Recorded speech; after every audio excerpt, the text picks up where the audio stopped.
The USS Manhattan was a large vessel by the standards of 1939.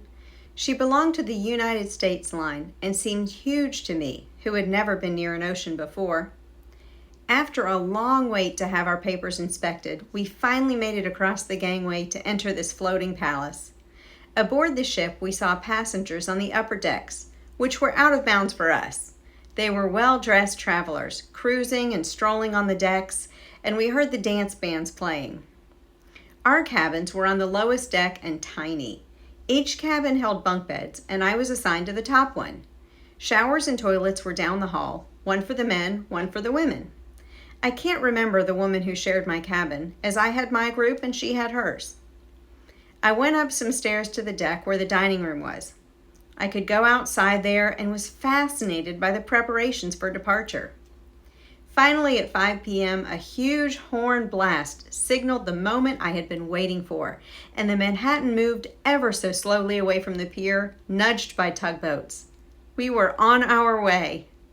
It is impossible to describe my feelings at that time.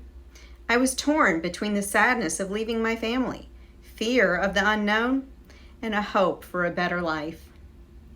I stood with Fred, Paul, and Tony on deck for a long time, watching the coastline become smaller and smaller. Finally, we found the dining room and were led to a table. A steward brought us menus, and our eyes opened wide in surprise and delight. There was food, all kinds of it, and as much as we wanted. Fred and I were half starved.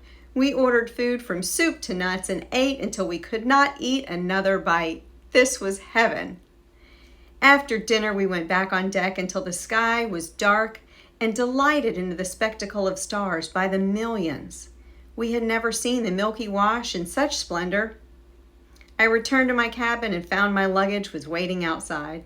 I was exhausted from this long and eventful day. I unpacked, found my pajamas, climbed into my bunk, and let the waves lull me into a deep sleep.